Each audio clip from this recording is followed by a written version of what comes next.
Self-Upgrade, le rendez-vous de ceux et celles qui ont choisi d'évoluer. Nous étudierons ici comment certains individus ont, par leurs actions, upgradé leur vie.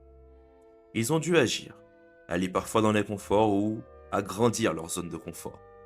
Soyez attentifs, concentrez-vous et rejoignez-nous. Je suis Jérémy François, votre hôte, et ma promesse reste inchangée, celle de vous confirmer que vous sortirez forcément grandi de cet épisode.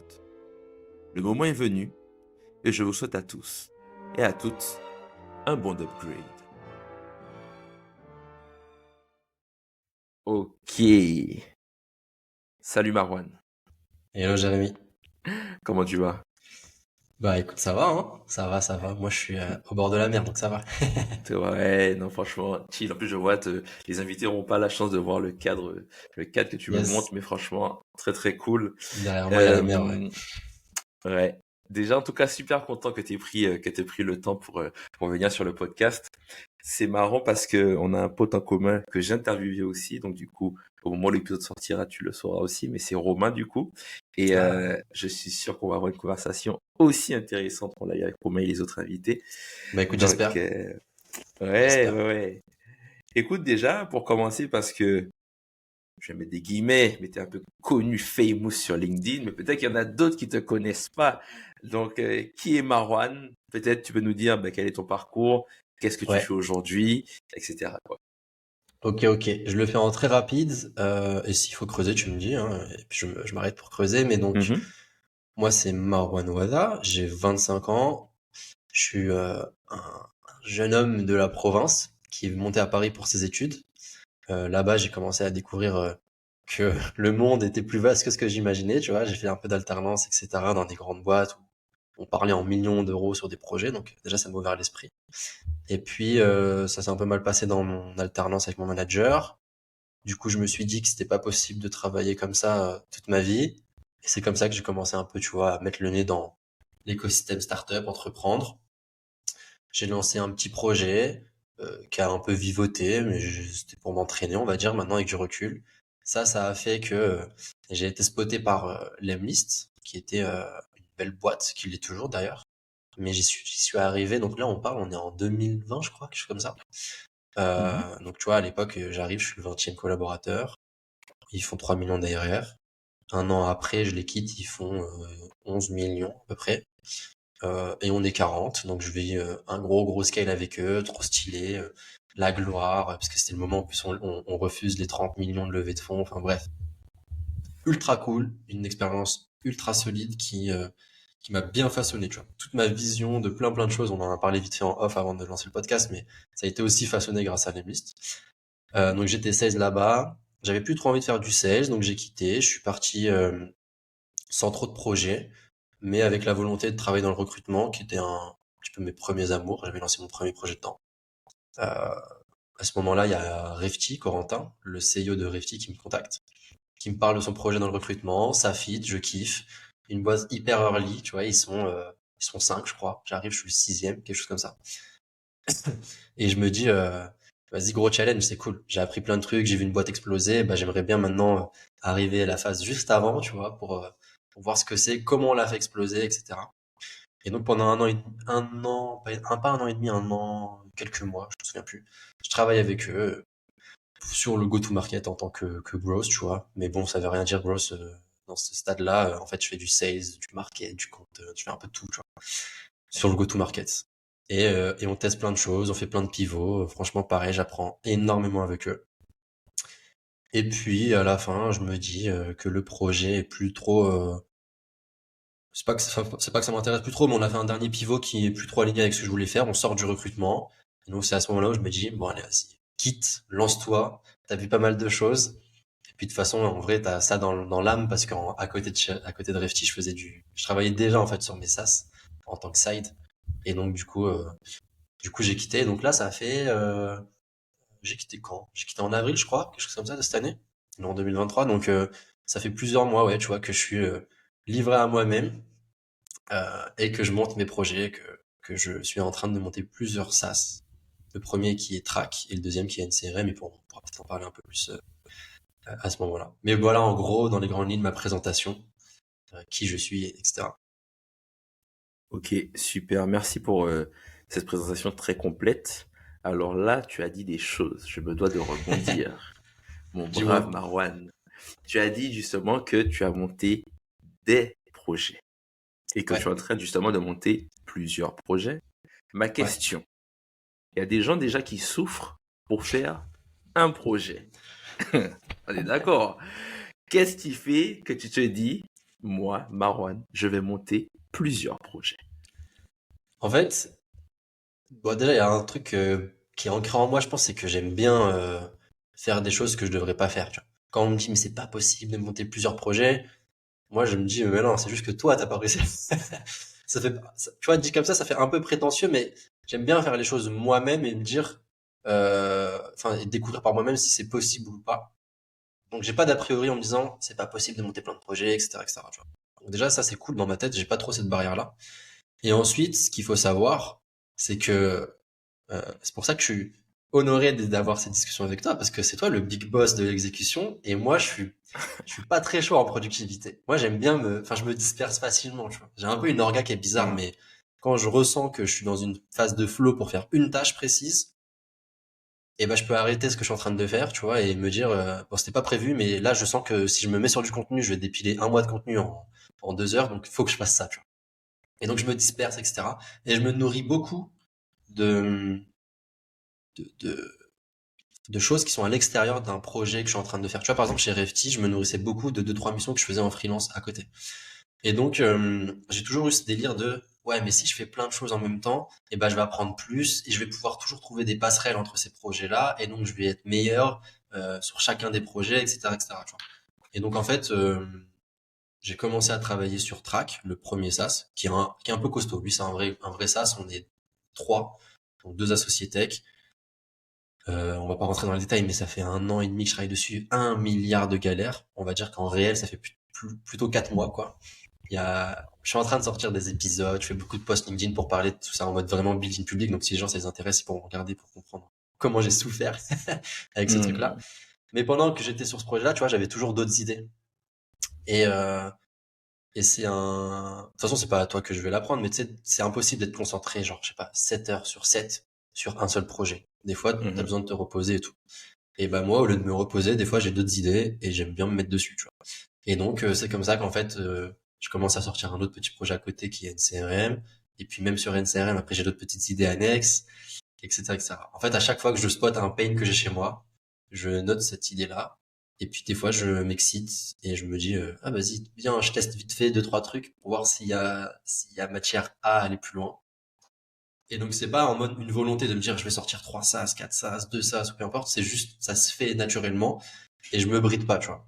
Alors que je pense qu'il y a plein de gens qui sont potentiellement dans la même situation que moi, mais qui vont se brider, qui vont se dire faut que je reste focus, faut que je reste focus. Moi j'ai l'impression que je suis meilleur quand je suis dans cette phase que les gens pourraient appeler défocus, tu vois. Donc c'est pour Hmm. ça, tu vois. Ok, ok, super. Donc du coup, tu as évoqué, tu as dit qu'effectivement, ces idées-là, elles te viennent quand tu as un pain point. Donc un pain point, pour ceux qui connaissent pas, c'est juste un problème que Marwan a Ouais, rencontré ou dans son quotidien. Donc ça peut être quelque chose qui te prend du temps, quelque chose que tu ne sais pas faire, quelque chose que tu n'aimes pas faire. Et puis du coup, tu te dis, ben, grâce à la technologie aujourd'hui ou à un produit ou peu importe, je vais essayer de résoudre ce problème-là. ouais, exactement. Donc ma question, aujourd'hui, donc tu as parlé effectivement de track de NCRM. À partir du moment où tu as un pain point, tu te dis, OK, j'ai un pain point. Comment tu arrives à te dire, ben, parce qu'un pain point, il est résolu donc d'une première façon, et puis après, il y a des itérations dessus, donc des mises Ouais. à jour, si on peut dire, pour tout le monde, pour que tout le monde comprenne, pardon.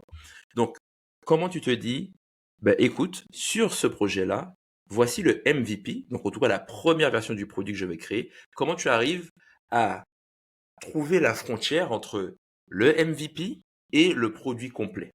Comment tu Ouais. arrives à jauger ça? Bon, ça c'est une grosse question, mais on va prendre par exemple, en fait, je suis sur les deux SaaS en ce moment, donc on pourra prendre l'exemple des deux.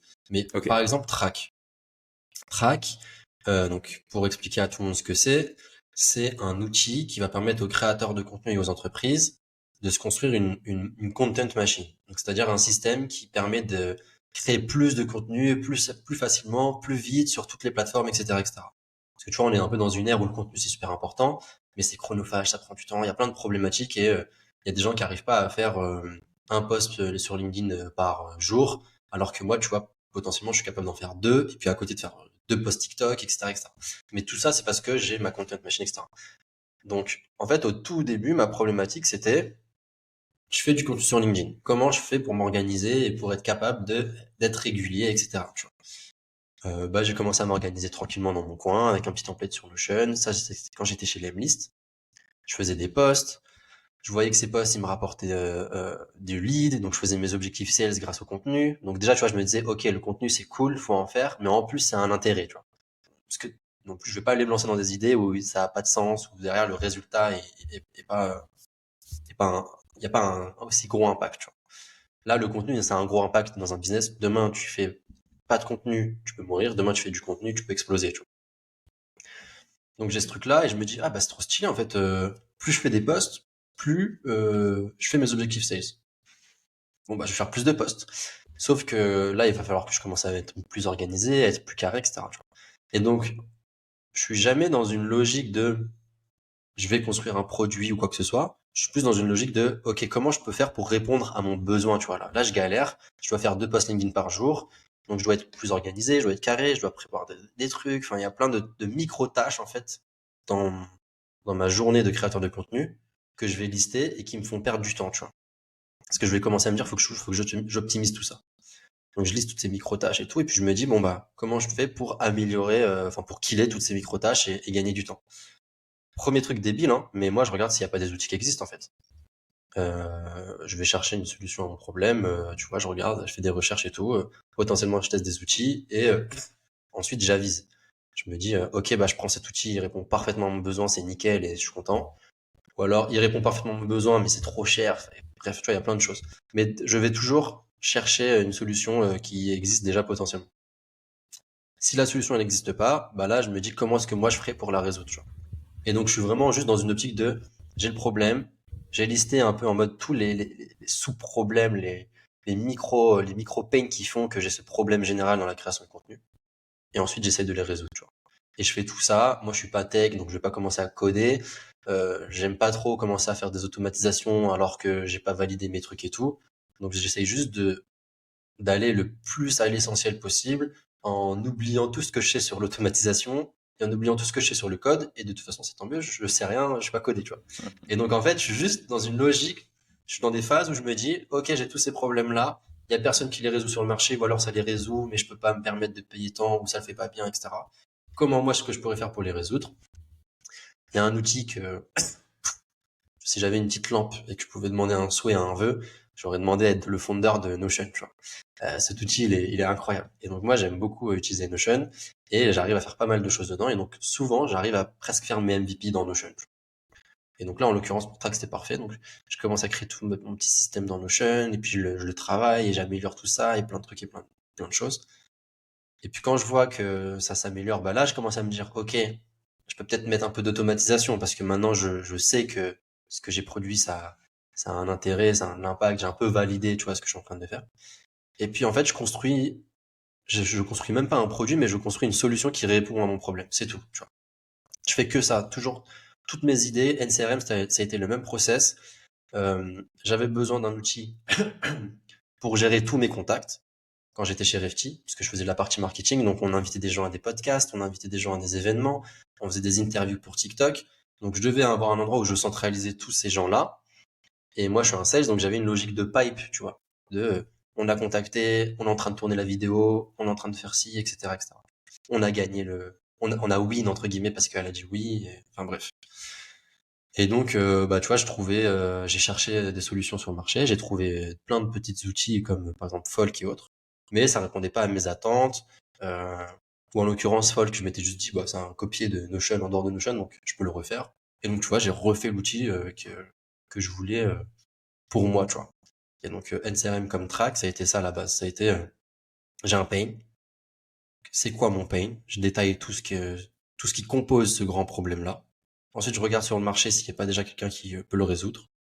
Et ensuite, si personne ne le résout, je le résous moi-même en me forçant à ne pas faire d'automatisation, de code, de trucs et tout, tu vois, genre aller droit au but. Et en fait, quand je me force à faire tous ces trucs-là, bah, enfin, naturellement, tu vas, comme je viens de le dire, un peu droit au but et t'évites tous les fioritures, les machins, les trucs, à te lancer dans des workflows d'automatisation pour faire des trucs de malade alors qu'en fait, t'en avais pas besoin. Tu vois.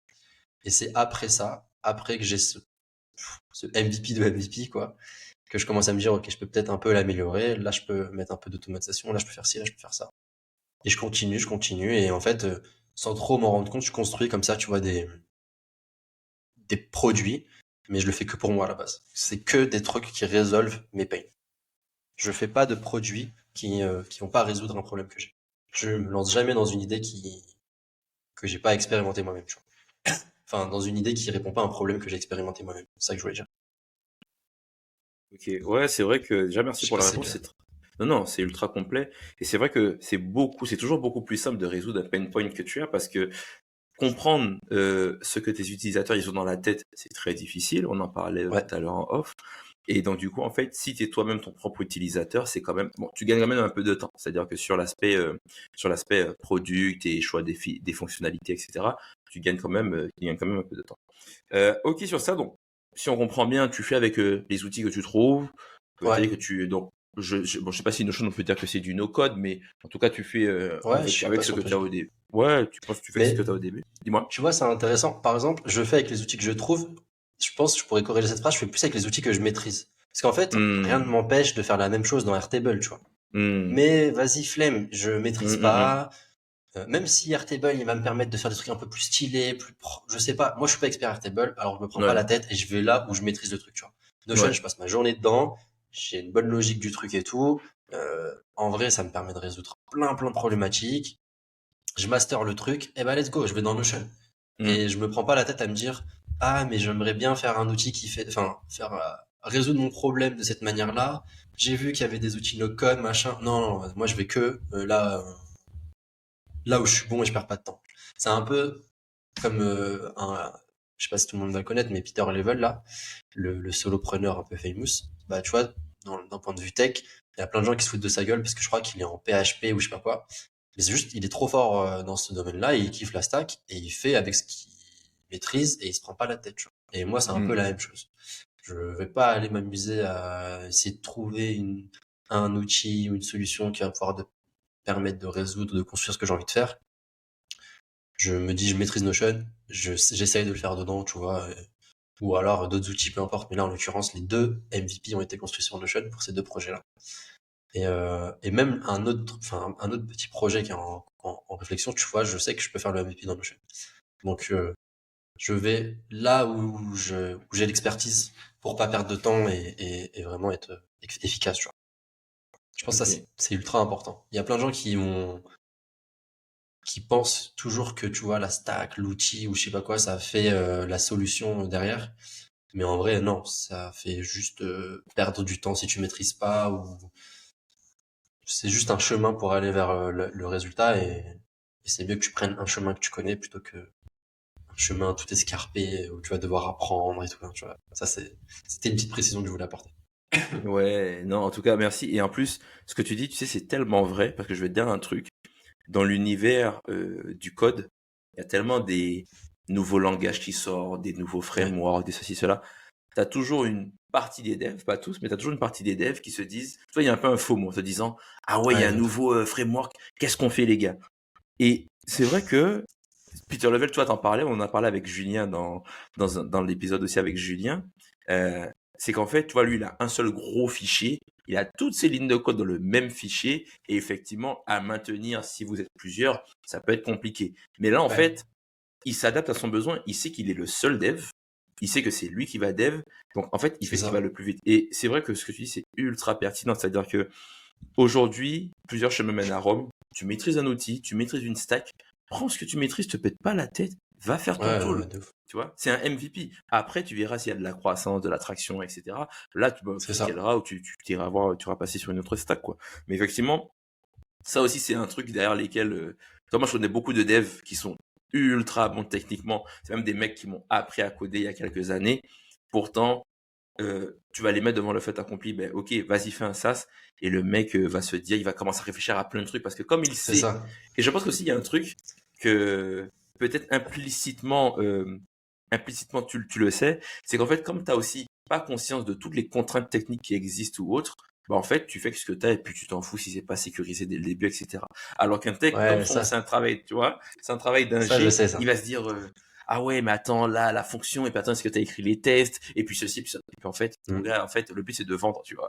Mais ça, non, mais t'as raison. Mais ça, ça peut même arriver, tu vois, à des sales. En vrai, à tous les métiers, t'as des gens, ils vont se Mhm. projeter en mode, comment ça va se passer quand ça va scale. Ouais, mais en fait, Mhm. ça va pas encore scale. Tu sais même pas si Exactement. ça va scale.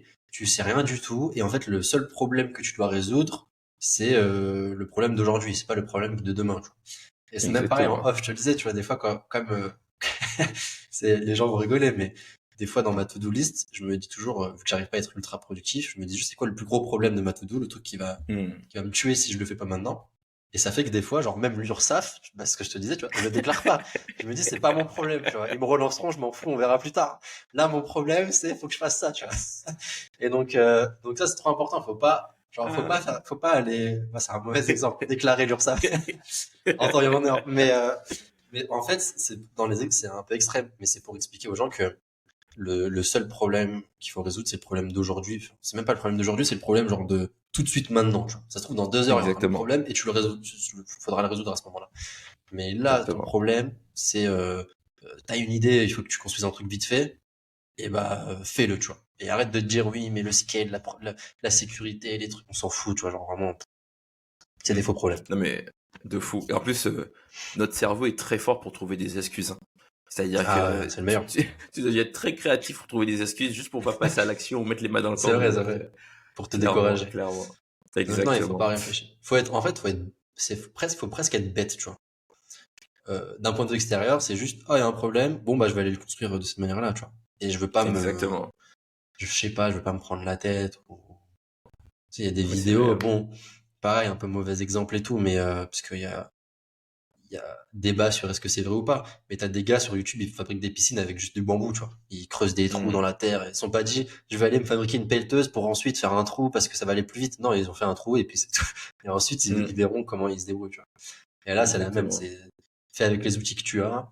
Peut-être que ça prendra un peu plus de temps ou pas. En vrai, dans 90% des cas, ça prend pas plus de temps puisque plus vite Mhm. tu te mets en marche, mieux c'est.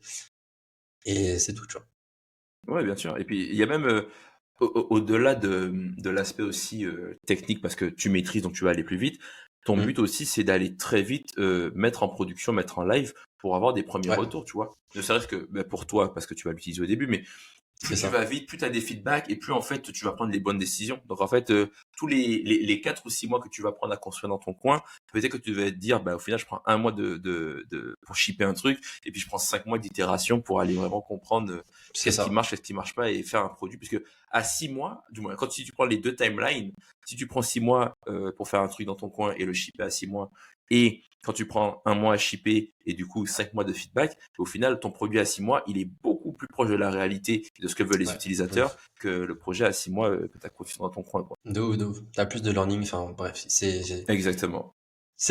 tout ce qu'on dit là, c'est presque logique. Mais de toute façon, j'ai un peu l'impression que toutes les choses, comment dire, enfin, tous les conseils, les meilleurs conseils qu'on puisse donner, c'est toujours des conseils logiques. Mais quand t'es dans les faits, genre quand tu te retrouves à te dire maintenant qu'est-ce que je fais, t'oublies tous ces conseils logiques, tu vois. Et tu veux toujours faire Exactement. complexe. Tu vois, c'est un peu comme avec les growth qui aiment bien faire des workflows dans tous les sens pour en mode je suis le meilleur et tout. Non, des fois, le meilleur truc qui marche est simple. Et fait simple, tu vois. Mm. Et donc, Exactement. mais ça, c'est compliqué, tu vois. C'est un vice que moi, j'ai eu plein de fois, même sur Track, sur NCRM. Toujours, je me dis, ah, mais on peut ajouter ça. Ah, on peut faire ça. Non, non. Oublie tout ce que tu sais faire en automatisation, tous ces trucs-là et fais juste le pur strict minimum et ensuite tu le testes. Et tu vois si ça répond un peu à ton besoin ou pas. Si ça répond un peu à ton besoin, tu viendras un peu l'améliorer. Si ça répond pas, c'est que du coup, ce que tu as fait, c'est pas bon, tu vois. Et donc tu repars sur une autre phase en mode c'est du learning, tu vois. C'est ah, j'ai fait ça, c'est pas bon. Bon bah qu'est-ce que je peux faire pour améliorer ou quelle autre manière je pourrais procéder, tu vois. Mais Non, faut faire exactement. les choses simples. Franchement, les choses simples, c'est les meilleures, mais c'est souvent les plus dures à faire. Mm. Non, non, clairement, clairement. Ok. Ok sur ça. Donc, si on récapitule, donc tu valides tes idées, donc tu choisis en tout cas les pain points que toi tu rencontres. Tu crées une offre avec ce que tu maîtrises, donc tu sais Ouais. d'aller le plus vite possible. Ma prochaine question, c'est la suivante, c'est que Donc, tu as créé ton projet, donc toi-même, tu l'as utilisé. Ensuite, Mmh. potentiellement, tu vas chercher, je mets des guillemets, des Marwan bis qui ont le même problème que toi. Donc, quand tu vas rencontrer ces personnes-là, donc qui vont l'utiliser, etc., donc tu vas pitcher. Mais comment ensuite tu fais pour faire tes itérations? C'est-à-dire que tu l'as mis peut-être entre les mains d'autres personnes hein, qui ont aussi ce pain point-là, mais tu dis Ouais. effectivement que le produit, ta vocation en tout cas à l'améliorer. Et c'est vrai que le produit, des fois, tu peux toujours l'améliorer en soi. Par contre, Ah ouais, de ouf. savoir choisir quelle fonctionnalité, à quel moment, de quelle manière, sous quelle temporalité, ça c'est un autre travail. On en parlait de product. Donc du coup, toi aujourd'hui, Exactement. comment tu fais pour faire des itérations sur les produits que tu as lancés ou que tu as vus ou même dans les boîtes où tu es passé, un peu importe, mais comment Ouais. ces itérations-là, tu les gères? Hem, Bah, je vais reprendre l'exemple avec NCRM et avec Track. Mhm. Et en plus, juste avant, tu vois, je pense pareil, ça peut arriver à plein de gens. J'essaie de me mettre à la place des auditeurs. J'imagine que ça va être des gens un peu comme nous qui vont nous écouter, qui ont peut-être 1 milliard d'idées, tu vois. Juste pour savoir laquelle idée je vais expérimenter, enfin, sur quelle idée je vais bosser et tout, je me fais un petit tableau et j'utilise la méthodologie RISE, tu vois, pour scorer le truc. Et Ok. ensuite, j'attaque les projets qui ont un peu le meilleur score et tout.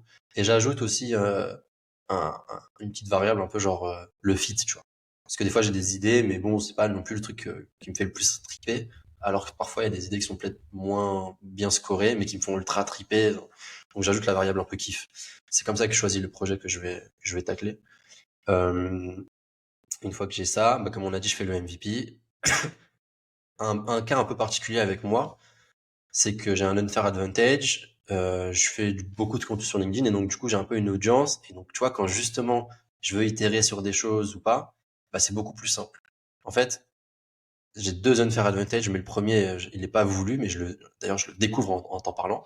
C'est que comme je fais mes petits produits à la con dans Notion, bah, en fait, moi j'ai juste à en faire un template que je peux partager à n'importe qui, tu vois. Et ça, en vrai, c'est trop pratique. Ça fait que j'ai l'unfair advantage de l'audience et de pouvoir faire du contenu, donc que les gens me voient sur LinkedIn et autres. Plus, je peux faire des templates. Et donc, en fait, j'utilise ces deux choses-là pour potentiellement parfois faire des lead magnets, envoyer le template que j'ai fait sur Track dans Notion en disant aux gens, bah, j'ai sorti un truc qui me permet de poster 2 fois par jour, machin, un truc et tout, c'est trop stylé. Si vous voulez le récupérer, c'est ici, j'ai mis un lien. Et boum, tu vois, il y a plein de gens qui commencent à récupérer le template. Sur NCRM, Track, la V1, je crois, on va même appeler ça V0 du template un peu MVP que j'ai fait dans Notion. Je l'avais distribué à 1700 personnes, tu vois, sur LinkedIn. Le lead magnet, il avait explosé à l'époque et tout. Enfin, donc ça, c'était ouf. Et souvent, ce que je fais, à ce moment-là, j'étais un peu freestyle. J'avais pas d'idée que j'allais construire un projet autour de ça. Donc, j'avais pas demandé d'email ou quoi que ce soit. J'avais pas collecté pour pouvoir relancer et demander du feedback. Mais souvent, quand j'envoie le produit, tu vois, dans Notion ou autre, je glisse à des petits endroits des boutons en mode donne-moi du feedback ou je t'ai partagé ça gratuitement, envoie-moi un message pour me dire merci ou quoi que ce soit, tu vois.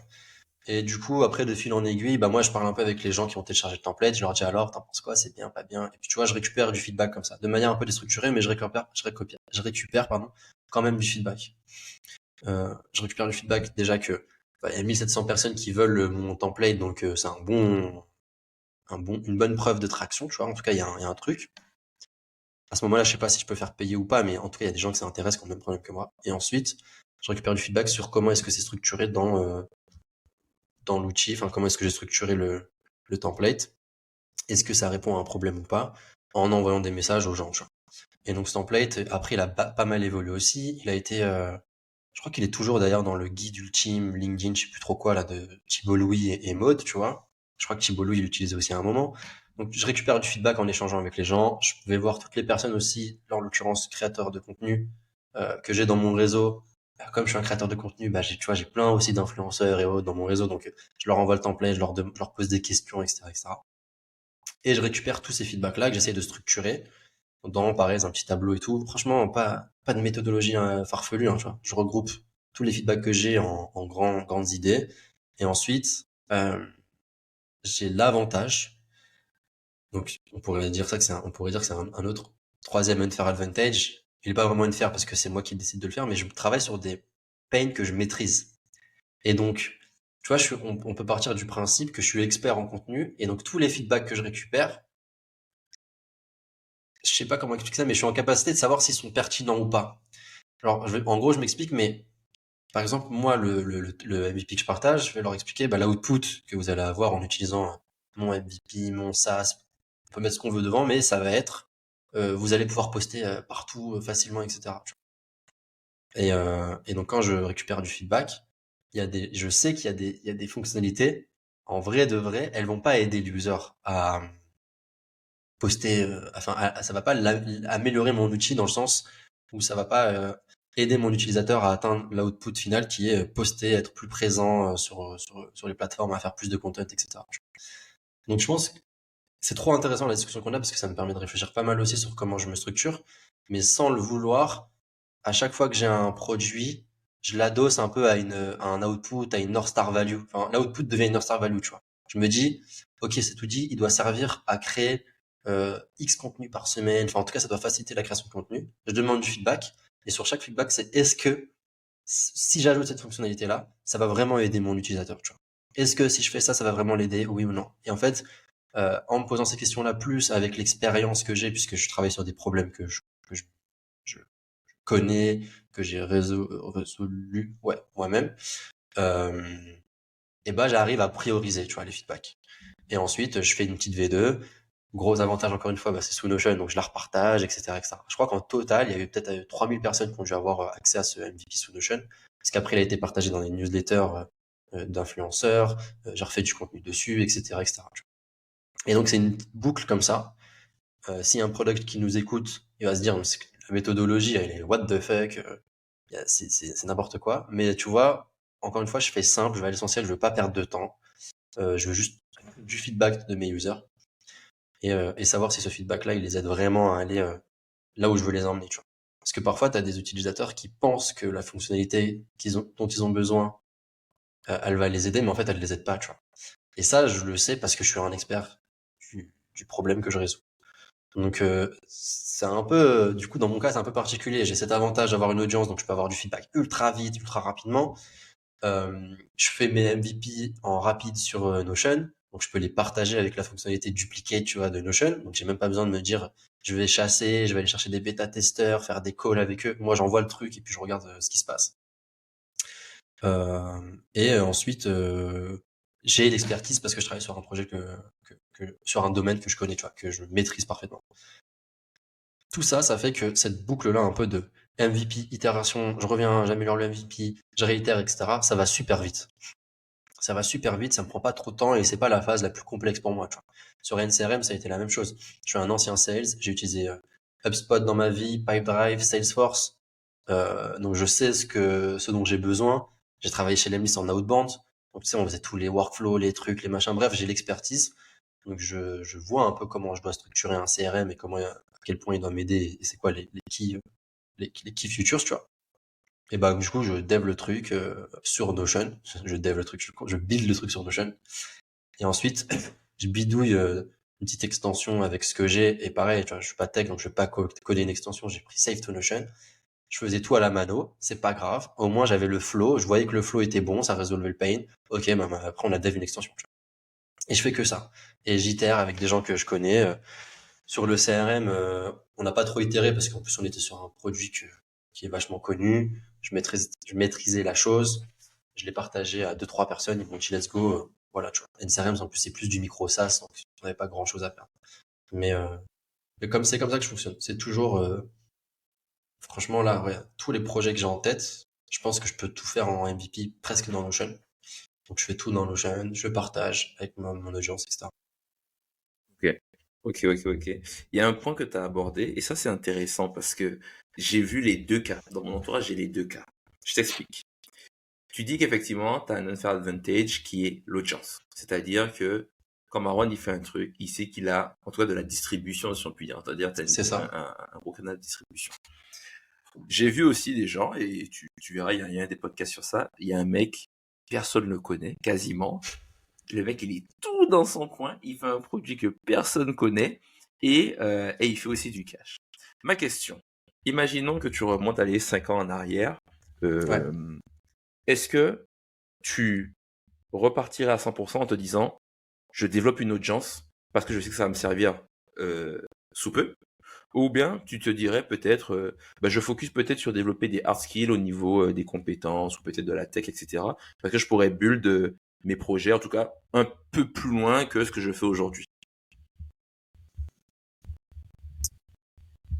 Je pense, je suis peut-être un peu biaisé, tu vois.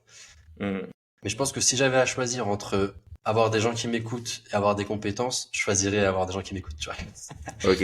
Parce que les compétences, je- ça peut prendre potentiellement moins de temps à apprendre, ou alors ça peut se déléguer. Je sais pas comment expliquer ça, mais c'est c'est Ouais, mais plus facile.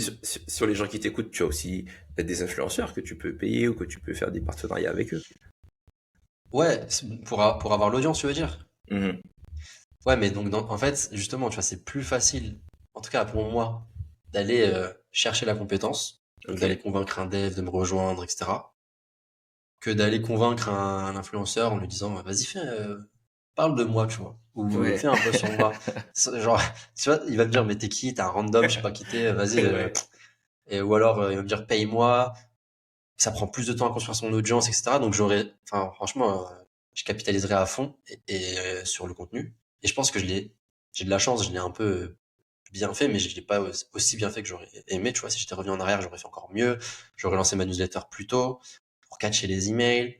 Euh, J'aurais diversifié mes canaux, tu vois. Mais Mhm. vraiment à mort. Ouais, je pense que j'aurais passé beaucoup de temps dessus. Et donc, ouais, j'aurais fonctionné comme ça. Donc, avoir une audience, en vrai, c'est un trop gros unfair advantage, tu vois. Mais si t'en as pas, t'as toujours moyen d'avoir accès à des audiences. Tu peux Mhm. lancer un product hunt, c'est gratuit. Si tu te Mhm. débrouilles bien et que tu chasses un peu, tu peux aller réussir à faire un AppSumo. Donc c'est pas, il y a des gens qui réussiront sans, tu vois. Mhm. Mais en tout cas, ce qui est sûr, c'est que tu réussiras plus facilement avec. Genre Ok. vraiment plus facilement. Tu pourras spotter des pains. Un truc débile, mais regarde, en fait, j'ai fait un post sur LinkedIn pour parler de track, les galères et tout que j'avais. Bah, j'ai des mecs qui viennent me voir et qui me disent je suis chaud de travailler pour toi gratuitement pour faire le montage. Ça attire des techs et donc j'échange avec eux et on voit si on peut collaborer. En fait, tu vois, la compétence, elle vient à toi quand tu as l'audience. Mhm. Et alors que quand tu l'as pas, c'est à toi d'avoir cette compétence-là. Et quand tu sors du produit, et on en parlait aussi tout à l'heure, mais quand tu sors un SaaS ou peu importe, bah, tu dois quand même avoir la compétence technique, un peu de sales, un peu de marketing, un peu de product. Enfin, tu vois, faut être ultra complet. Et, euh, et c'est pour ça aussi que tout à l'heure, je te disais, je pense que jamais je me ferai un bootcamp pour apprendre à coder. C'est que j'ai Mhm. déjà encore trop de choses à apprendre sur Mhm. le marketing, sur le product. J'ai envie de mettre le nez dedans un peu plus et tout, tu vois. Et si je dois encore aller me mettre des flèches à mon arc et tout, je vais jamais y arriver. Je vais jamais m'en Mhm. sortir. Donc, je veux Mhm. être expert dans ce que je fais, avoir une grosse audience, capitaliser sur mes unfair advantage. Et voilà, tu vois. Si t'es un tech et que t'es le meilleur dans ton domaine, bah, capitalise sur ça et ship des trucs avec. Puis tu vois, débrouille-toi un peu pour aller trouver une personne qui voudra en parler ou trouver un associé. Enfin, en plus j'ai l'impression que c'est plus facile pour un tech de lancer des produits que pour un marketeur. Tu vois. Parce que Mhm. le tech, il a juste à apprendre du marketing entre guillemets, ce qui me semble plus simple que d'apprendre à coder. Tu vois. Donc voilà. Mais tu sais ça, ok, ça, tu sais ça, c'est marrant parce que bah, moi je connais, bon, je pense que je connais autant de marketeurs que de tech, en tout cas je connais pas mal de tech. Et tu vois, le marketing pour les gars, mon gars, c'est une science, mais c'est de la sorcellerie, hein. Les gars te disent, mais ouais, je sais pas par quoi commencer. Et puis même quand tu sais pas, tu vois, ils ont même peur des fois, ils se disent, mais c'est pas pour moi, ça fait bullshit. Parce que tu vois, le marketing c'est beaucoup associé à bullshit, hein. Ouais, Il y a beaucoup de gens qui ouais, c'est pensent vrai. ça. Donc, et un tech qui est très cartésien, quand tu vas lui modifier juste sa proposition de valeur, il va te dire, ouais, mais c'est juste une phrase. Mais il comprend pas en fait tout ce que ça va toucher, tu vois. Ouais, c'est vrai, c'est vrai. Donc c'est dur hein, pour eux aussi. Hein. Vraiment, moi Ouais, en fait, je te dis ça parce que j'ai un pote en tête qui est diplômé de 42. C'est l'un des mecs les plus chauds que je connaisse aussi en code. Et très, je pense que n'importe quel produit tech, il peut le construire, tu vois. Par contre, les marketer, mais c'est pas du tout son truc. Pour lui, vraiment, c'est une science, mais il se dit, mais impossible que je puisse marketer ça, ou qu'est-ce que je dois mettre en avant, ou qu'est-ce que je dois dire, etc., etc. Tu vois, donc, je pense que, ouais, je ouais, vois ce que tu veux dire. c'est difficile aussi. Ouais, je suis peut-être un peu biaisé, hein, mais parce que moi, pour moi, pareil, le code, tu vois, je me dis si je dois me mettre dedans et tout, ok, tout le monde dit c'est de la logique, mais attends, Ouais, faut, avant de l'avoir logique, il va falloir trimer, tu vois. Et ouais, clairement. donc voilà. Mais en tout cas, c'est toujours mieux capitaliser sur ces unfair advantage. Comme au début, quand tu fais ton MVP, tu te dis je travaille sur un outil que je maîtrise, bah c'est déjà suffisamment dur de lancer des produits. Si en plus tu veux faire des trucs que tu maîtrises pas, tu t'en sors pas, quoi. Donc, tu as une audience, capitalise dessus. Tu sais maîtriser cet outil, capitalise dessus. Et après, tu résolveras les autres problèmes, tu vois.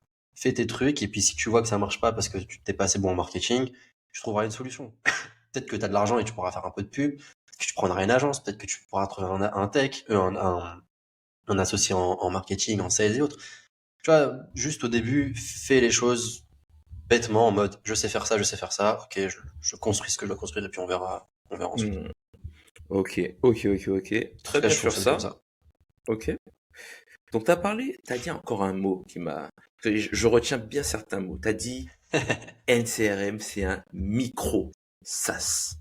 Ouais. Ma question, comment tu vois le scale de ces produits-là, dans un premier temps? Donc, est-ce que tu as envie de les scaler ou pas? Comment, Ouais. du moins, jusqu'à où est-ce que tu te donnes un cap et tu dis, voilà, quand on atteint X de MRR, ben c'est chill, là, le Marwan, il a atteint ce qu'il voulait atteindre. Ou est-ce que tu te dis, ben, on est venu retourner une industrie? Est-ce que tu veux scaler en outbound? Est-ce que tu veux scaler par le produit? Est-ce que tu veux scaler par le contenu? Est-ce que tu veux faire, il y a beaucoup de gens qui parlent du product-led growth, puisque on a fait tous les vues du Ouais. growth, on sait, on voit la hype sur ça. Donc, c'est quoi ton avis sur le scale de façon générale? Et ensuite, sur tes produits, comment tu le vois? Est-ce que tu veux en faire ou pas déjà? Bah, la question, elle est large sur le scale d'un point de vue général. Moi, ma vision, elle évolue beaucoup en ce moment. Mhm. Je pense qu'elle évolue par rapport à ce que je veux faire plus tard, tu vois. Au mode de vie que j'aimerais avoir. Et le mode de vie que j'aimerais avoir, c'est pas gérer 5000 personnes et tout, tu vois. Donc, du coup, forcément, mon scale, il évolue, tu vois. Je pense que même si demain un jour, Track, ça scale de ouf, c'est pas mon kiff, moi, de faire passer des boîtes de 10 à 100, tu vois. Donc, je me barrerai, et puis voilà, j'irai refaire des boîtes de 0 à 1 et je serai content, tu vois. Mhm. Donc, ma vision du scale, elle a vachement évolué en me disant, c'est quoi la vie que j'aimerais avoir là, maintenant tout de suite si je pourrais? Bah, la vie que j'aimerais avoir, c'est travailler le matin tranquille ou l'après-midi, peu importe, mais sur des trucs que j'aime, sans trop me soucier de est-ce que je gagne d'argent ou pas d'argent. Et puis après, aller pêcher, aller cuisiner comme je te disais et tout, tu vois. Et donc ça, c'est pas compatible avec monter une boîte à 5000 collaborateurs et tout. Tu vois, genre, je ferais jamais un Doctolib. C'est pas un truc qui m'anime, tu vois. Je Mhm. suis même pas sûr que j'arriverai à le faire. Et même si j'avais des compétences, ça me permettra pas d'avoir le mode de vie que je veux avoir. Donc, déjà, à ce niveau-là, le scale, il est plafonné, tu vois. Et ensuite, si ça doit dépasser, ça sera sans moi, tu vois. Mhm. Mais ensuite, comment je fais quand même pour scaler le produit? Bah, encore une fois, moi, j'ai un gros advantage, c'est que j'ai l'audience. Je sais très bien faire du contenu, j'arrive à brander des boîtes et tout. Donc, ça m'intéresse pas mal, tu vois, de tout capitaliser quand même sur le content. Surtout que par rapport à mon contexte, bah, je lance plein de projets, donc je peux pas m'amuser à faire du sales sur tous les projets, c'est pas possible, tu vois. Mhm. Donc ça, c'est le premier paramètre. Tous ces projets-là, NCRM, c'est 10 balles par mois, tu vois. C'est impossible, je passe du temps à faire un call pour convaincre quelqu'un, paye 10 balles par mois. Track, Mhm. c'est pareil, ça va être, je sais pas, on n'a pas de pricing pour le moment, mais ça va pas être dans les 100 dollars par mois, tu vois. Sauf si Mhm. on est sur des agences et tout, mais on rentre dans notre logique. Donc, pareil, je peux pas m'amuser à faire des calls sur ces trucs-là. Donc, je suis obligé d'enlever cet aspect sales. Je dois me concentrer sur, bon, bah, je dois faire un super produit et avoir une super audience, etc. et aller chercher des leviers qui sont un peu différents. De l'influence, du contenu, du référent, de l'affiliation, plein de choses, tu vois. Donc, tu vois, c'est un peu en mode, je regarde, bah, je me pose et je me dis, NCRM, c'est impossible que je fasse du sales. Euh, NCRM, c'est un peu particulier aussi. On a construit un CRM dans Notion. Donc, d'un point de vue tech, Notion, c'est pas notre outil, donc on peut pas s'amuser à faire n'importe quoi. Donc, notre roadmap, elle est finie, tu vois. On sait qu'une fois qu'on aura fait ce qu'on veut faire, il nous reste une ou deux features à développer. Une fois qu'on les aura dev, on fera plus rien. Même le produit, il fonctionne. On pourra pas faire plus. On n'aura pas forcément envie de faire plus. On fera plus rien. Donc, le scale d'un point de vue product, roadmap aussi à ce niveau-là, il est réglé, tu vois. Et donc, à partir de tous ces paramètres-là, juste je me pose et je me dis c'est quoi la meilleure strat potentiellement pour faire grossir ces produits-là, tu vois. Donc NCRM, c'est un micro SaaS parce que la roadmap elle est terminée, qu'elle n'évoluera plus, que le produit il est cool mais qu'il n'a pas un potentiel en mode 12 millions d'ARR, tu vois. Je sais même pas si on peut faire 1 million d'ARR avec un produit comme ça. L'objectif, tu vois, même d'ailleurs pour paraître transparent, c'est que j'aimerais bien qu'on fasse 5000 de MRR d'ici la fin d'année. Donc, donc c'est petit, mais c'est déjà suffisamment bien pour qu'on puisse être content. On va être 3 dessus peut-être. Plus 2, mais bon, je vais pas rentrer dans les détails, mais 2, 3. Mais on sera content, tu vois. Et en vrai, de vrai, je pense qu'on peut le faire monter à 10 000 de MRR. Peut-être 15, je sais pas. Quand je regarde un peu ce qui se passe autour de Notion, il y a des produits à 20 000 de MRR. Mais au-dessus, ça commence à être compliqué, tu vois. Donc forcément, c'est un micro SaaS. Je passerai pas mon temps dessus, etc. Euh, donc partant de tout ça, bah juste, je me dis qu'est-ce qui me reste. Il me reste le fait d'avoir un super produit. Il me reste le fait d'avoir une audience. Euh, NCRM, c'est construit sur Notion. Ah, bah, une grosse communauté Notion. Peut-être qu'on peut faire un peu d'affiliation. Il y a beaucoup d'influenceurs. Tu vois, et j'essaie d'aller chercher les leviers qui sont cohérents avec ce qu'on est en train de construire. Sur Track, c'est la même chose. Track, je me dis, euh, ce que je peux faire, c'est beaucoup de contenu, évangéliser sur la partie content, faire des mini-formations, des free tools pour faire de l'acquisition. Enfin, tu vois, vraiment, j'essaie d'être créatif et d'aller chercher tous les leviers qui font que je peux attirer du monde sur l'outil, tu vois. Et après, je suis très orienté product aussi, tu vois. J'aime trop les beaux produits propres et tout, bon onboarding, t'arrives, tu comprends tout de suite à quoi ça sert, etc. On résout des problèmes, on a la chance de résoudre des problèmes qui sont simples. Donc, on peut faire des onboarding où, tu vois, en 2 étapes, boum, tu comprends la valeur du truc.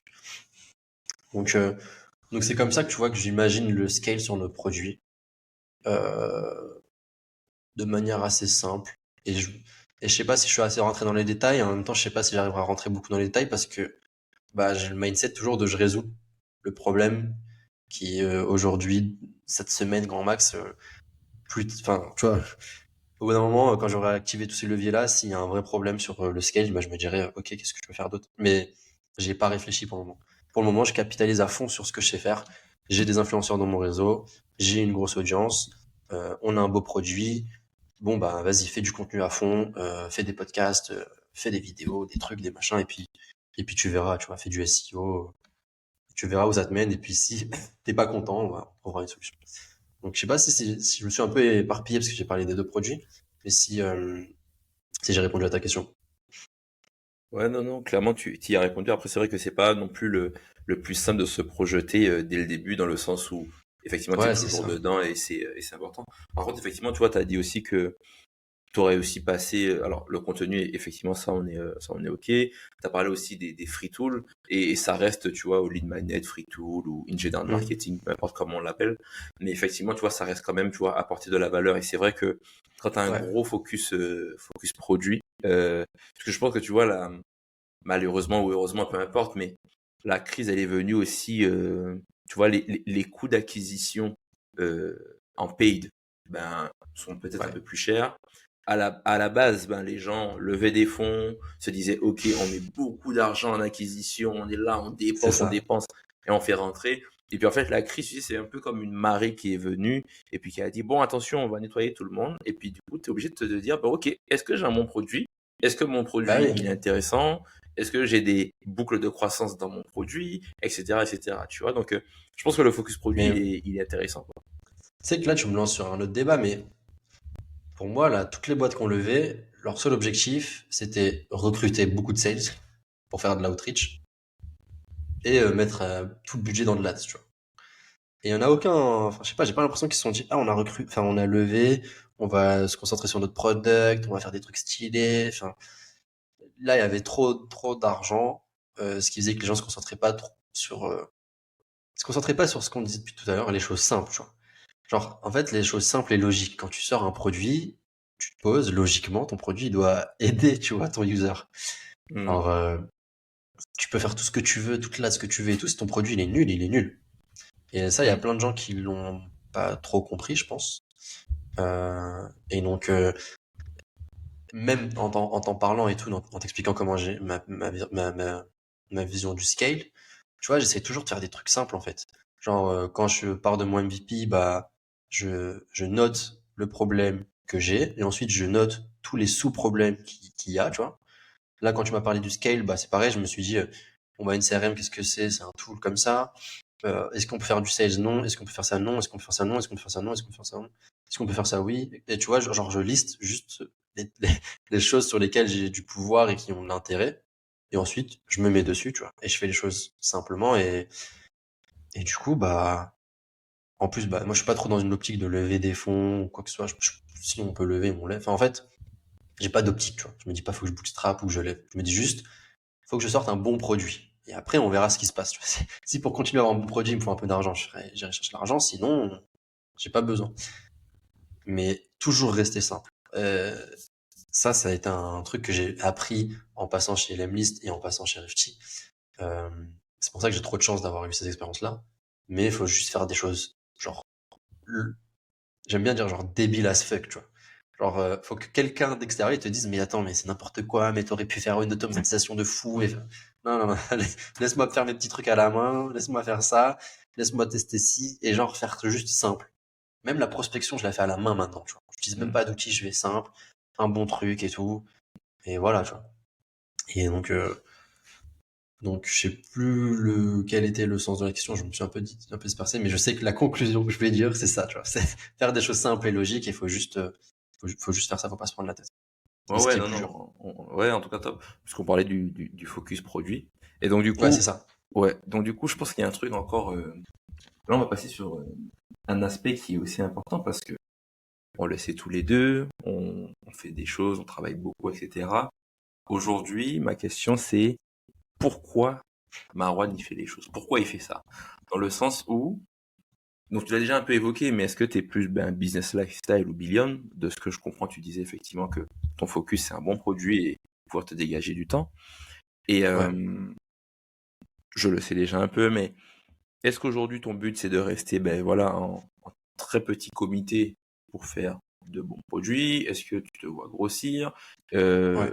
Comment tu gères tes journées sur ça? Déjà peut-être sur la première partie, au niveau de l'équipe, est-ce que tu veux rester en petite équipe ou plus grosse équipe? Et pourquoi? Moi, j'ai eu la chance de voir de l'intérieur une boîte, en l'occurrence Lemlist, qui faisait 10 millions, 11 millions d'ARR. On était 40. Sur les 40, on avait, je crois, 8 monteurs vidéo, tu vois. Donc déjà, en fait, une boîte où tu te dis, il y a 40, déjà juste ne serait-ce que 40, 10 millions d'ARR, c'est trop stylé, tu vois. Hmm. Donc ça, dans mon esprit, ça a façonné le fait que c'est possible de rester en tout petit comité et de faire des grosses boîtes, tu vois. J'ai pas forcément envie de faire des grosses boîtes, j'ai juste envie de faire des bons produits et ça sera juste une conséquence. Ça aussi, bah, en fait, justement, c'est un peu pour revenir à ce que je disais avant. Franchement, c'est pour ça que je kiffe trop l'échange qu'on a là. J'ai l'impression que il me fait poser les bonnes questions, tu vois. Hmm. Mais, euh, mais en fait, j'ai plus l'impression que je me concentre sur euh, mon, je sais pas comment on pourrait appeler ça, mais mon input, et puis que l'output, c'est des conséquences, tu vois. Je fais un bon produit, et les conséquences, c'est qu'il y aura des gens qui l'utiliseront. Et je me concentre pas faut qu'il y ait des gens qui utilisent, tu vois, mon tool. Donc, c'est peut-être pour ça aussi que je vois les choses de manière plus logique et simple, se concentre sur le product, etc. Mais, euh, mais du coup, tu vois, je sais que c'est possible de faire des bons produits avec des toutes petites teams. Et je sais aussi, pour l'avoir vu un peu, que plus tu rajoutes des gens dans des teams, en fait, et tu vas pas plus vite. Tu rajoutes juste plus de complexité et potentiellement tu vas plus lentement. C'est pour ça que tous les grands groupes, en fait, tout le monde est en mode, ah, ils sont nuls, ils avancent pas et tout. Mais c'est parce qu'en fait, faire bouger autant de gens, c'est pas possible. Donc, pour moi, je veux rester en petit comité. Tu vois. Je veux pas être seul parce que moi, j'aime bien entreprendre avec des gens. Tu vois, ça me fait kiffer. Partager, avoir de l'émulation, trouver des idées, avoir des wins ensemble et tout. C'est même des fails ensemble, tu vois, c'est cool en fait. Genre ça, je sais pas, même dans ma famille, on est toujours été en famille, on rigolait ensemble. Tu vois, j'ai toujours été entouré, donc j'aime bien être entouré, faire les trucs en mode on est ensemble, on rigole, on s'amuse et tout, tu vois. Donc c'est pour ça que le modèle que j'imagine, il est pas en mode startup, même scale-up, 200 personnes et tout, parce que ça m'intéresse pas. Mais il est pas non plus Peter Level où t'es solo. Tu vois. J'aime bien faire des toutes petites teams, 3, 4. Je pense que tu peux monter des beaux projets et t'amuser. Donc ça, c'est le premier point au niveau de la team. Et ensuite, pourquoi est-ce que j'ai envie de faire ça aussi? J'ai un peu un côté révolutionnaire, mais c'est parce que j'ai envie de montrer que c'est possible. Tu vois, j'ai trop envie d'aller voir des gens qui m'ont dit, mais non, tu peux pas, et leur dire, bah, tu vois, je te l'avais dit, genre. C'est juste que tu t'as pas réussi toi, mais en vrai, c'est possible, tu vois. Alors, je sais pas, j'ai un peu ce truc au fond de moi, toujours essayer de révolutionner des choses et aller voir des gens en leur disant, bah, tu vois, c'est possible de faire tant de cash en étant tout seul, en tout petit comité. Tu m'avais dit que cette idée, elle était pas bonne, bah, regarde, on l'a sortie. C'est juste que t'avais pas eu, les bons feedbacks, les bons trucs, les bonnes idées, les bons machins. Donc, j'ai grave cette volonté d'un jour arriver sur LinkedIn et dire, je vous l'avais dit, tu vois. Donc, sur la team, ça, j'ai envie de rester tout petit. Ensuite, tu m'avais dit sur quoi? Sur, Ensuite, ouais, du coup, ben, par rapport à cette ambition-là que tu as, aujourd'hui, ouais. comment tu gères ta journée? Une journée dans le quotidien de Marwan, c'est quoi? Je caricature. Est-ce que tu te lèves à 4 heures? Non. Alors là, les aficionados de la productivité, ils vont flipper, mais en fait, des fois, tu sais, je peux me lever à 10 heures et me coucher à 3 heures et tout. Genre vraiment, je suis en mode freestyle. Hmm, Je suis, genre, je sais pas, je suis mon corps. hmm. Ouais, en fait, des fois, j'ai des grosses phases, hein. En vrai, des fois, j'ai des phases où je suis ultra carré, je me lève, j'enchaîne et tout. Et des fois, j'ai des phases où je suis plus chill. Et donc, je pense que c'est juste que je suis un peu mon corps et tout. J'ai essayé de plein de trucs pour être productif. J'ai pas trop trouvé ce qui fonctionnait pour moi. Ce qui semble fonctionner, c'est juste, je me pose par contre tous les débuts de semaine et je fais mes to-do list, tu vois, de vraiment toutes les tâches que je dois faire. Je sais plus comment elle s'appelle, mais j'utilise la matrice, tu sais, en mode important, à déléguer, etc. Euh, et ensuite, il y a plein de tâches dans l'important parce que bah, j'ai plein de projets. J'ai les tracks, j'ai une CRM. Je l'ai pas dit, mais du coup, à côté, j'ai aussi lancé une formation. Donc, en vrai, ça demande un peu de temps aussi, tu vois. Euh, Pôle emploi, il me paye pas, donc je fais du mission freelance. Donc, tu vois, il y a plein de trucs quand même. Mais donc, du coup, dans juste cette partie de ma to-do list qui est les tâches importantes, bah, j'essaie de re-regarder encore ce qui est le plus important pour aujourd'hui. Et c'est tout. Je fais juste ça, tu vois. Donc, je me lève, je regarde cette to-do list et je me dis, ah, il y a 12 trucs à faire. Parmi ces 12 trucs, aujourd'hui, s'il y en a un que je devais faire absolument, ce serait lequel? C'est lui. Ok, bah, je fais ça. Et après, un peu dans la même philosophie que toi, le reste, c'est un peu du bonus, tu vois. Je me dis, j'ai fait le truc qui était le plus important, il me reste du temps, tant mieux, bon, bah, on continue et on prend de l'avance, mais j'essaye de me détacher de ma to-do, parce qu'en fait, avant, j'étais trop attaché au truc, et comme je te l'avais dit, genre, j'allais me coucher, je me disais, putain, mais il me reste tout ce truc à faire, je vais jamais m'en sortir, ouais, mais non, ouais, mais si, ouais, mais ça. Et en fait, avec ma femme, bah, c'était trop chiant, tu vois. Hmm. Ça, elle me dit toujours, t'as fini, t'es content de ta journée? Non, je suis pas content. Non, et moi, je cogitais et je faisais ci, je faisais ça. Et c'est pas possible. Genre, je me faisais du mal, entre guillemets, pour rien. Ouais. Donc, donc j'essaie de fonctionner comme ça, en espérant, tu vois, que un jour mes projets fonctionnent avec cette méthodologie-là. Et qu'en fait, ces projets ils fonctionnent et que ça me permette de me dégager du temps pour pouvoir travailler sur ce que j'apprécie, tu vois. Alors après, mini exclu, je vais pas trop en parler et tout, mais un des grands trucs que j'aimerais faire, c'est continuer à shipper, à faire des 0 à 1, des produits. J'ai plein d'idées, mais j'aimerais bien structurer tout ça dans un petit crew où on est tous ensemble et on s'amuse à shipper plein de petits produits et on explique aux gens comment faire, etc. Parce que j'ai une vision, je sais pas si je me trompe ou pas, mais je pense que le monde il va être de plus en plus décentralisé. Ça, tout le monde en parle, tu vois, avec la crypto, les trucs, les machins, le Web3 et autres. Mais je pense que même le monde du travail, tu vois. Je pense que les gens, ils vont arrêter de se regrouper dans des grosses boîtes énormes qui vont défoncer toute la concurrence pour faire du cash et être rentable et redistribuer cet argent que aux gens en haut de la pyramide, entre guillemets. Tu vois, si je dois caricaturer. Et qu'en fait, il va y avoir de plus en plus de gens qui veulent avoir une vie tranquille, qui vont contrôler. Ils n'ont pas besoin de faire des millions ou quoi que ce soit, mais ils ont juste besoin de faire de l'argent et être contents, tu vois. Et bon, il va y avoir de plus en plus de freelance, de solopreneurs, de collectifs, tu vois, on voit de plus en plus de collectifs et autres. Et donc, bah, tu vois, j'aimerais bien un peu en mode me positionner en, bah, regardez, nous avec notre petit crew, ou alors moi, ou j'en sais rien, tu vois, on a réussi à shipper X SaaS en quelques années, on va vous partager notre méthode, on va faire du contenu, faire un média, j'en sais rien, enfin, un peu être une référence, tu vois, dans ce truc-là. Donc ça serait un peu le goal ultime, tu vois. Si après je dois passer du temps à travailler, j'aimerais travailler sur sur ces choses-là. C'est pour ça que du coup, bah, au début, ça me faisait flipper, mais j'ai décidé de quitter le CDI et que j'ai commencé à lancer Track. Que quand j'ai eu l'idée de NCRM, je me suis pas dit non, faut que je reste focus. Je me suis dit, c'est quoi mon objectif final? C'est de pouvoir me brander en mode on lance plein de SaaS. Bon, bah vas-y, let's go, on va lancer un CRM, tu vois. Et que là, je suis en train de réfléchir à aussi d'autres petits projets et autres, et que ça avance, tu vois. Juste, j'essaie de me structurer. Et quand j'atteins un certain palier sur un projet, genre la track, on va avoir le MVP. Donc je vais passer pas moins de temps à travailler sur track, mais ça va être plus chill parce que je vais pouvoir faire du content, de l'acquisition. C'est des choses qui sont plus faciles pour moi. Donc je peux me dégager du temps de cerveau pour commencer à travailler un peu plus sur une CRM. Quand une CRM, ce sera pareil, bah tu vois, je peux me dégager du temps pour avancer sur un autre. Et en fait, je construis step by step comme ça mon mini empire de plein de petits produits et autres, tu vois. Donc c'est ça ma vision future. Je pars toujours de ma vision future. Qu'est-ce que je veux être?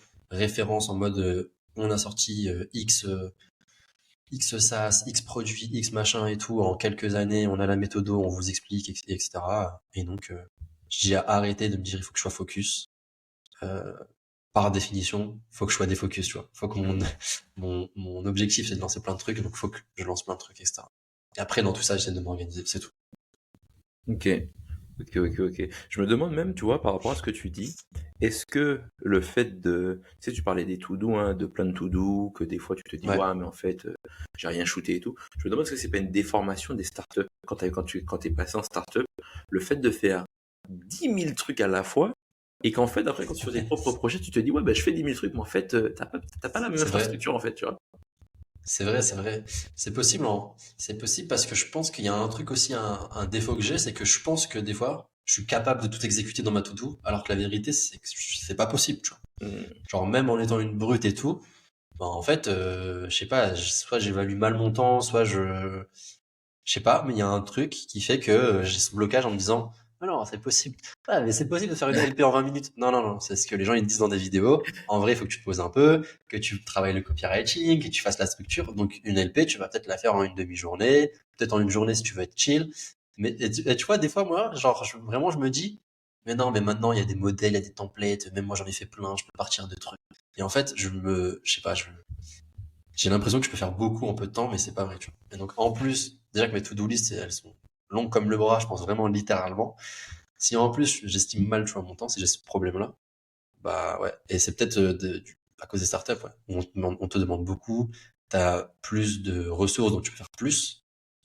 Tu peux déléguer et tout, tu vois. Là, quand je dois déléguer, genre quand je fais ma to-do list dans la petite matrice, j'ai oublié, je crois que, je sais plus comment elle s'appelle, la matrice. Ah, c'est Euh, Eisenhower. mais ouais, ouais, je fais ça, exactement, Eisenhower. Quand je fais ma matrice et que je mets à déléguer, je me dis toujours, mais je délègue à, je délègue à qui? Je vois, et du coup, la truc, elle est quasiment vide. Genre, les seuls trucs que je délègue, c'est des trucs que je peux pas faire. Et sinon, c'est toujours important, attends, c'est quoi? Après, pas important, mais urgent, des trucs comme ça, tu vois. Et c'est tout. À Et planifier. donc, En quand fait, je me retrouve avec ouais, des, t'as à et faire c'est tout, et je me maintenant, retrouve. à planifier, à déléguer, puis à ne pas faire. Et tu vois, et moi, et moi, ma to-do, elle est plein d'axes dans le truc urgent.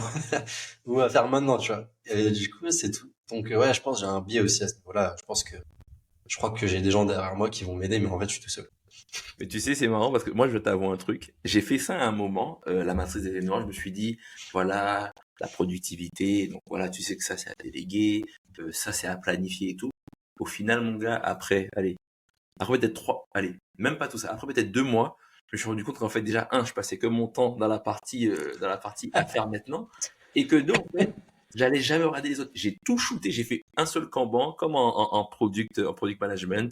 J'ai un sprint à la semaine, ou que je prépare le dimanche avec les tâches de la semaine. En tout cas, je mets une tâche par jour ultra importante.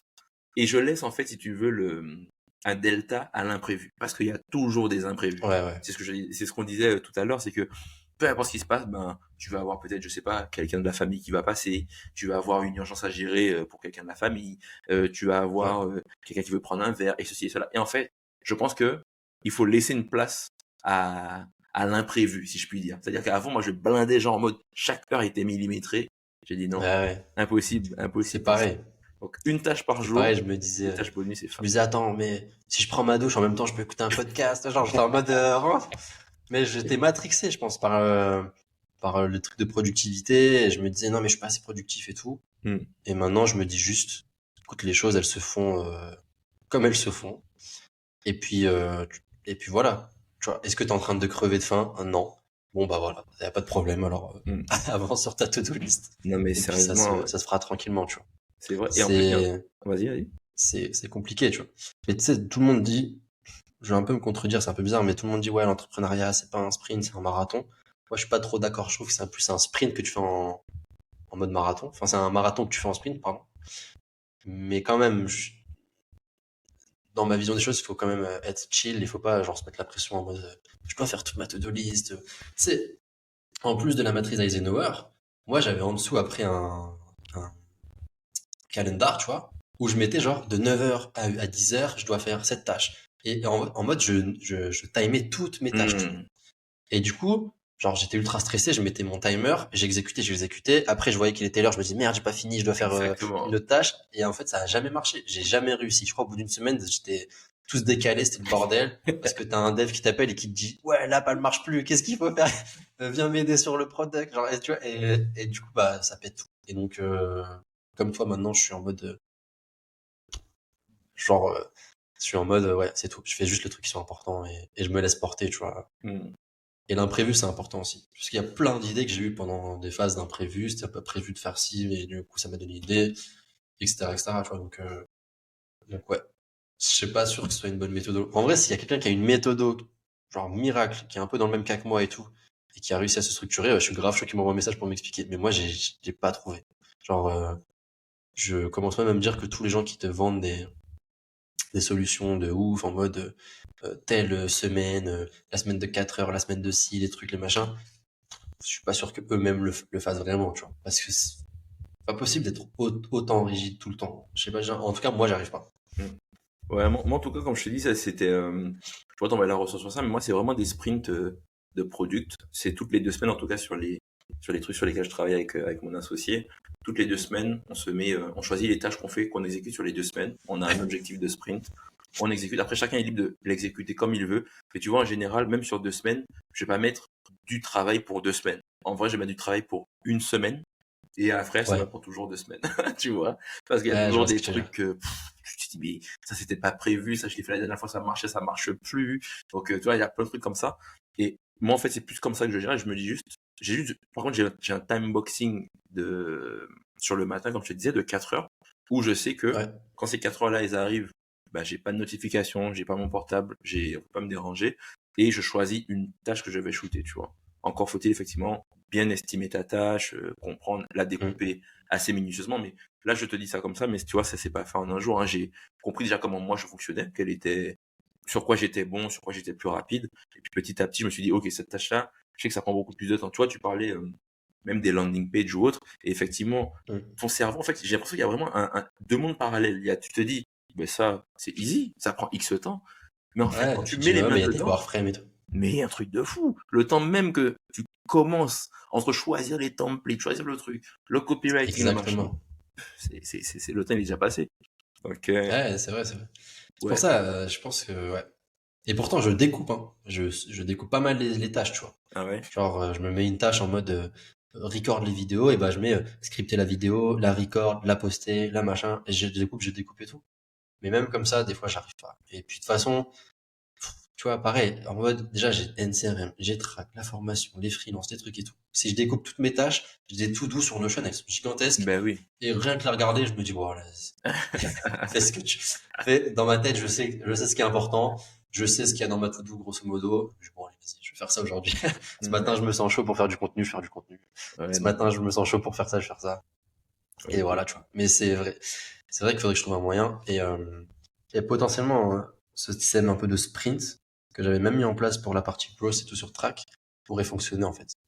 Je me souviens que d'ailleurs, il y a un moment où je m'étais dit, putain, mais ces sprints, c'est presque mes to-do. Et donc, je m'étais demandé si c'était pas mieux de basculer, tu vois, ma to-do sur le sprint. Il faudrait peut-être que je teste, du coup. Hmm. Mais en tout cas, voilà, il y a, enfin, moi, je suis pas le mec qui va vous dire, ouais, je suis trop fort, je sors plusieurs tasses en même temps parce que je suis trop productif et tout. La vérité, c'est que des fois, je me lève à 10 heures parce que j'étais KO et qu'en fait, il fallait que je dorme parce que si je m'étais levé à 8 heures, j'aurais été de 8 heures à 10 heures sur mon PC, mais j'aurais rien fait, tu vois. Clairement. Et donc, je suis juste mon corps. Et des fois, j'aime bien charbonner la nuit parce que je sais pas, c'est le bon moment et tout. Tu vois, par exemple, là, en ce moment, il fait ultra chaud. Bah, la journée, je suis mort. Hmm. Et le soir, il fait frais, je me pose, je suis content, il y a personne qui me parle, je déroule, tu vois. Hmm. Donc je sais pas, je me laisse porter en fait maintenant. Ok, non, super intéressant. Ok. Euh, ben, si tu veux, je te pose quelques questions pour finir, mais du Ouais, coup, let's go. tu as quand même fait pas mal de choses et tout. Ce serait quoi, si tu veux, des ressources ou des conseils pour quelqu'un qui voudrait soit lancer son produit, soit lancer sa formation, soit faire du freelance, parce que tu fais les trois, donc du coup, ça peut être intéressant, mais ce serait quoi, si tu veux, soit au Maroc plus jeune ou à quelqu'un d'autre, ou tes petits cousins, tes petits frères, peu importe, tu donnerais comme conseil Ouais. en termes de ressources et de conseils. En termes de ressources, j'oublie souvent ce que je regarde et tout, ou je lis. Euh, non, mais en fait, en vrai, tu sais, c'est comme je disais tout à l'heure, les meilleurs conseils, c'est toujours les conseils les plus simples. Hmm. Et tu les comprends que quand t'es passé, enfin que quand t'as souffert. Tu sais, je sais pas si tu connais, mais il y a un mème où ça fait une espèce de courbe comme ça qui monte et qui redescend en trois phases. Du coup, la première phase où il y a quelqu'un qui dit, faudrait que je trouve un exemple, mais qui dit euh, faire les choses simples, ça fonctionne, tu vois. Mhm. Putain, faudrait que je retrouve ce même, Si, c'est après, trop il y a le drôle. Mais mec en qui a la gros, capuche en haut. Il dit non, il a la capuche, il est tout à la fin en mode, c'est le ah maître oui, Jedi qui répète exactement ce que le mec disait au début, mais avant ouais, d'être convaincu que faire les choses simples, ça marche, ouais. bah, il est passé par une phase où en mode, c'était la merde, tu vois.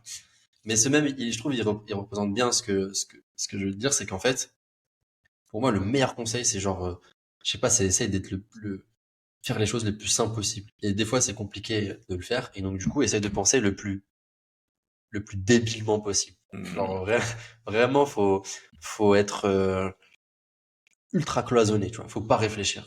Tu veux sortir un produit, c'est quoi tout de suite maintenant le problème? Et tu le fais. Et t'arrêtes de te projeter, de te faire une to-do. Tu sais, un pain que j'avais aussi, c'est qu'en fait, des fois, je passais plus de temps à m'organiser qu'à exécuter avant. Hmm.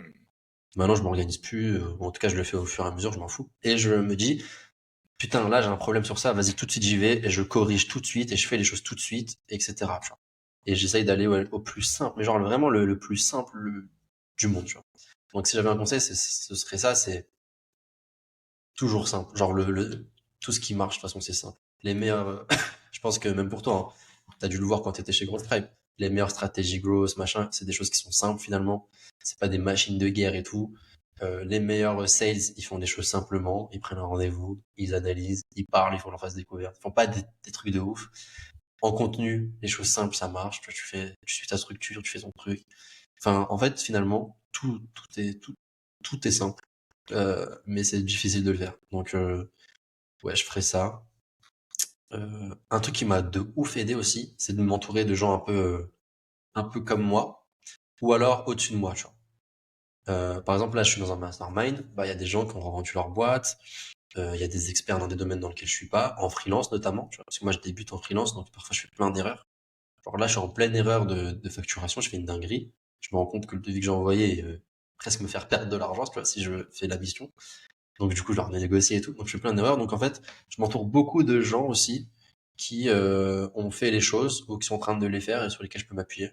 Et moi, en contrepartie, je leur apporte mon expertise. Mais ouais, maintenant, ma philosophie, c'est je fais des trucs débiles, des trucs trop simples, et je demande aux gens qui ont déjà fait comment est-ce qu'ils font. Tu vois. Genre si je dois pricer un truc, j'envoie un message à quelqu'un que je connais, je lui dis comment tu prices toi d'habitude, et tu vois, j'essaie de savoir comment faire. J'arrête de me prendre la tête, de regarder 12 vidéos YouTube, je sais pas quoi et tout. Hmm. Juste, je suis dans mon coin et je fais les choses. Ok, Donc, je sais ok, pas, ok. c'est pas un conseil de ouf. En ressources, il y a pas grand chose, mais mais ouais, en ressources. Ah, si, après, il y a par exemple, il y a des petites interviews de Peter Level que j'aime bien, tu vois, en anglais. Mhm. Euh, il y a plein de content en fait en anglais qui sont trop stylés. Moi, je regarde beaucoup de contenu sur la créateur économie et autres, et ça m'inspire pas mal. Mais ouais, il y a bien une personne qui pourrait être intéressant, enfin qui pourrait être cool, c'est Simon Holberg sur YouTube. C'est le fondateur de FeedHive, Mhm. qui est un outil un peu comme Track dans la creator economy. Et lui, il fait beaucoup de vidéos sur l'entrepreneuriat où il montre, je crois qu'une de ses dernières vidéos, c'est il montre comment il a lancé un projet en quelques jours en mode, il a fait une LP, il a mis un peu d'argent en ads, etc. Il fait des vidéos sur le pricing, comment pricer, il fait des vidéos pour parler de son SaaS, sur plein de petits trucs, tu vois. Et c'est tout simple, mais vraiment, encore une fois, comme j'ai dit, les trucs qui fonctionnent le mieux, c'est les choses simples. Et comme il est en train de monter des boîtes, parce que je crois Fidai, ça a racheté 2 boîtes, je crois. Donc il y a 3 projets qu'il est en train de faire. Euh, il a un bon retour d'expérience, tu vois. Et c'est un dev en plus. C'est un dev qui a bootstrap sa boîte dans son coin et tout. Il a spoté un pain, il a fait un produit et let's go, tu vois. Et donc, j'aime bien son contenu sur YouTube. C'est un des contenus que je suis, tu vois, d'un point de vue entrepreneur. Ok, ok. Donc voilà. Cool. Bah, écoute, où est-ce qu'on te retrouve si les gens ils veulent rentrer en contact pour discuter avec Marwan? Yes, bah, le plus simple, c'est LinkedIn, hein. Mhm. Sur LinkedIn, et puis, on va voir après. Je vais peut-être essayer de me lancer sur 2, 3 autres plateformes. Là, j'ai rien fait encore. Ouais. Mais là, le plus simple, c'est LinkedIn. Ok, super. De toute façon, on mettra le lien dans la description. Et puis aussi Trop le lien cool. aussi de tes produits qui sont live. En tout cas, je trouve que l'échange, il a apporté pas mal de valeur. J'ai appris beaucoup de choses. Donc, merci pour ton temps. Ça, c'est ultra cool. Merci à toi, hein. Ça me fait Ouais. plaisir de passer dans ton podcast, comme je t'ai dit.